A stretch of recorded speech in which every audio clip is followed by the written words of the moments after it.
Isipin mo ito sandali. Mayroon kang isang pagkakataon, isang desisyon na maaring magbago ng buong kinabukasan ng iyong koponan. Hindi ka maaaring mag-atubili, hindi ka maaaring magkamali. Dahil sa mundo ng kampeonato, ang isang maling hakbang ay maaaring magastos ng maraming taon. Iyan ang eksaktong sitwasyon na kinakaharap ngayon ng Los Angeles Lakers. May isang trade proposal na kumakalat sa buong NBA world. At kapag binasa mo ito ng mabuti, mararamdaman mo kung gaano kabigat ang desisyong ito. Ayon sa ulat, nais ng Lakers na makuha si Walker Kessler mula sa Utah Jazz. Ang kapalit?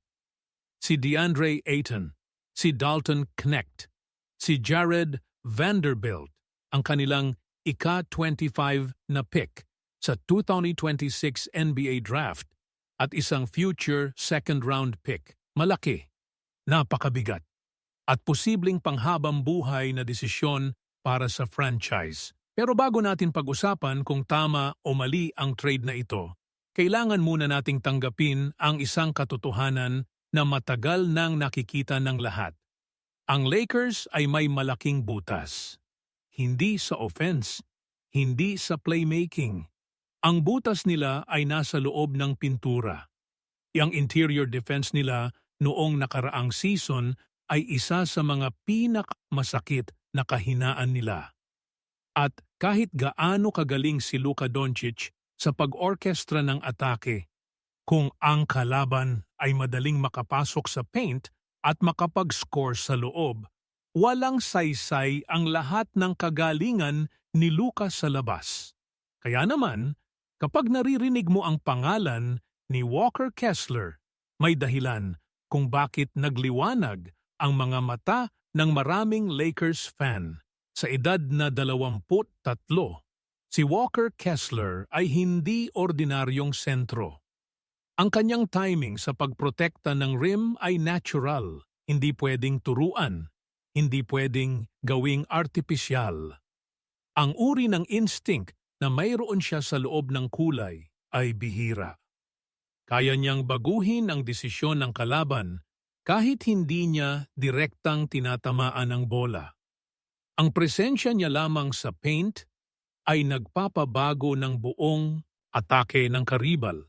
At yon, ang ganitong uri ng impluensya ng walang hawak ng bola, ang tanda ng tunay na elite rim protector. Isipin mo ang Lakers na may Luka Doncic sa labas, nagtatakbo ng offense, nagbibigay ng mga pase na parang panaginip, at saka naman si Walker Kessler sa loob, nakaabang, nagbabantay, tinatakpan ang bawat kahinaan ng perimeter defense. Maganda ang larawan, hindi ba? Maganda at makapangyarihan. Pero heto ang katotohanan na hindi natin maaaring balewalain. Ang presyo ng trade na ito ay hindi biro. Si DeAndre Ayton, kahit may mga tanong sa kanyang konsistensya at intensity, ay isang sentro na may kakayahang mag-score at mag-rebound sa antas ng kampeonato. Si Dalton Knecht ay isa sa mga pinaka-exciting na batang manlalaro sa roster ng Lakers. Isang floor spacer, isang scorer na may malaking potensyal na lumago. At si Jared Vanderbilt, kapag malusog siya, ay isa sa mga pinakamahusay na perimeter defenders na mayroon ang Lakers. Dagdag pa rito ang isang first-round pick at isang future asset. Lahat ng iyon para sa isang manlalaro. Malaking tiwala ang kailangan para gawin iyan. At ang tiwala ay kailangang nakabase sa katibayan, hindi sa pangako, hindi sa potensyal lamang, kundi sa patunay na kaya ni Kessler na alugin ang championship level na laro. Kung nararamdaman mo rin ang bigat ng desisyong ito, ibahagi mo ang kwentong ito sa iyong mga kaibigan na Lakers fan. Dahil ang ganitong uri ng usapan ay kailangan ng maraming pananaw. At baka ang opinyon mo ang makapagbigay ng bagong liwanag sa debate na ito. Ngayon, pag-usapan natin ang pinakamahalaga, ang fit. Kung mangyayari ang trade na ito, Ang frontcourt ng Lakers ay magiging sina Walker Kessler at LeBron James. Isipin mo ang kombinasyong iyon. Ang veteran na may 10 championship na karanasan sa kanyang balikat, kasama ang isang batang sentro na puno ng sigasig at depensibong talento. Ang rim Protection ni Kessler ay magbibigay kay LeBron ng kalayaang lumabas sa paint nang hindi nangangamba sa mga drive ng kalaban. Si Austin Reeves naman ay makakakuha ng mas maraming espasyo, mas maraming pagkakataon na maging secondary creator at taga-suporta ni Luka. Sa papel, maganda ang larawang ito.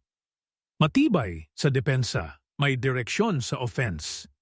May taong takot ang mga kalaban sa loob, pero may kapalit ang lahat ng kagandahang ito. Ang Lakers ay mawawalan ng depth. Ang kanilang bench ay magiging manipis.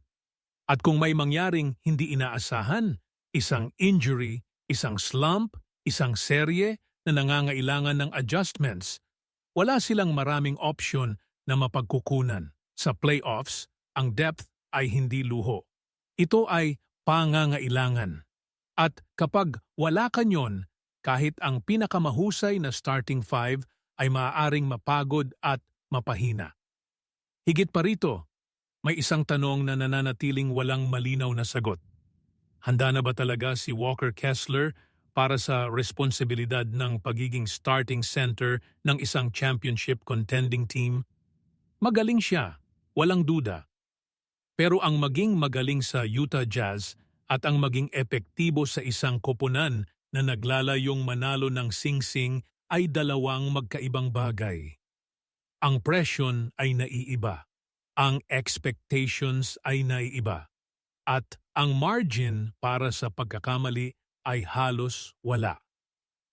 Ito ang mga katanungang dapat sagutin ng Lakers front office bago sila pumirma ng kahit anong papel.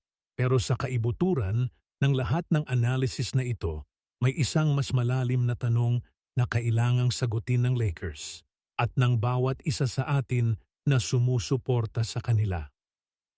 Ano ba talaga ang gustong maging ng Lakers? Kung ang sagot ay isang koponan na nagtatayo ng pundasyon sa elite defense na nagbibigay ng tamang kapaligiran para kay Luka Doncic na makapag-shine sa pinakamataas na antas, malinaw ang direksyon. Ang trade na ito ay may malinaw na layunin, may malinaw na bisyon. At ang bawat sakripisyo ay may dahilan. Pero kung ang paniniwala nila ay kailangan nila ng flexibility, ng depth, ng mga batang manlalaro na maaaring lumag o at maging bahagi ng mas matagal na programa, maaaring masyadong mataas ang presyo. Maaaring ang tamang landas ay maghintay, maghanap ng mas murang alternatibo at pangalagaan ang mga asset na mayroon sila ngayon. Sa huli, ang trade na ito ay hindi lamang tungkol kay Walker Kessler o sa mga manlalaaro na ibibigay ng Lakers. Ito ay tungkol sa uri ng Lakers na gusto nilang maging. Ito ay tungkol sa landas na kanilang pipiliin sa panahon ni Luka, ang pinaka-importanting yugto ng franchise sa loob ng maraming taon. At kung sakaling mangyari ang trade na ito, isang bagay ang dapat na malinaw sa lahat. Wala nang panahon para sa pagsubok. Wala nang panahon para sa mga eksperimento. Wala nang panahon para sa mga desisyon na hindi nakatuon sa iisang bagay, ang kampeonato. Bawat hakbang ng Lakers mula ngayon ay kailangang may layunin. Bawat trade, bawat signing, bawat desisyon sa locker room, lahat ay dapat magtungo sa iisang direksyon. Dahil ang window ni Luka Doncic ay bukas ngayon. At ang mga window na ganito, ang mga sandaling puno ng pagkakataon, ay hindi nanatiling bukas magpakailanman. Kaya ngayon, ikaw ang tatanungin ko. Kung ikaw ang magpapasya, kung nasa iyo ang kapangyarihang aprubahan o tanggihan ang trade na ito, ano ang gagawin mo? Ipagpapalit mo ba ang lahat ng iyon para kay Walker Kessler? Naniniwala ka bang ito ang tamang hakbang para dalhin ang Lakers sa susunod na antas? O sa tingin mo, masyadong mataas ang presyo at may mas magandang paraan para matugunan ang kahinaan nila sa interior defense? Ibahagi ang iyong opinyon. Makiisa sa usapan. Dahil ang mga ganitong debate, ang mga talagang nagmamalasakit sa kanilang koponan sa laro sa hinaharap ng franchise, ito ang nagpapanatiling buhay at makulay ang mundo ng basketball. At kung gusto mong manatiling updated sa lahat ng mahahalagang balita, analysis at usapan tungkol sa NBA, sundan mo kami. I-like ang video na ito at huwag kalimutang mag-subscribe. Dahil ang Lakers story, ang kwento ni Luka ng championship dream, ng bawat trade at desisyon na darating hindi pa tapos. At gusto naming kasama mo sa bawat kaban. Ata nito.